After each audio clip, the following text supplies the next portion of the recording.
काळमवाडी धरण 85% भरले। 5 वक्राकार दरवाजातून 8100 क्युसेक पाण्याचा दूधगंगेत विसर्ग सुरू। दूधगंगा धरण तालुका राधानगरी येथील राजश्री शाहू सागर धरण परिक्षेत्रात मुसळधार पाऊस चालू असून धरणात पाण्याची वाढ झपाट्याने होत आहे। असलेल्या पाणीसाठ्यामुळे तसेच धरणात असणाऱ्या गळतीमुळे धरणास काही धोका होऊ नये म्हणून धरणाच्या परिचालन सूचनेनुसार पाणीसाठा नियंत्रित ठेवण्यासाठी धरणाच्या 5 वक्राकार दरवाजातून प्रति सेकंद 7100 क्युसेक तसेच जलविद्युत केंद्रातून प्रति सेकंद 1000 क्युसेक असा एकूण प्रति सेकंद 8100 क्युसेक पाण्याचा विसर्ग दूधगंगा नदीपात्रात केला आहे। आवश्यकतेनुसार विसर्ग टप्प्याटप्प्याने वाढवण्यात येणार आहे।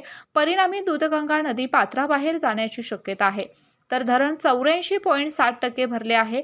जलाशय परिचालन सूचीनुसार धरणातील पाणी नियंत्रित ठेवण्यासाठी दूधगंगा नदीत पाणी सोडण्यात आले आहे।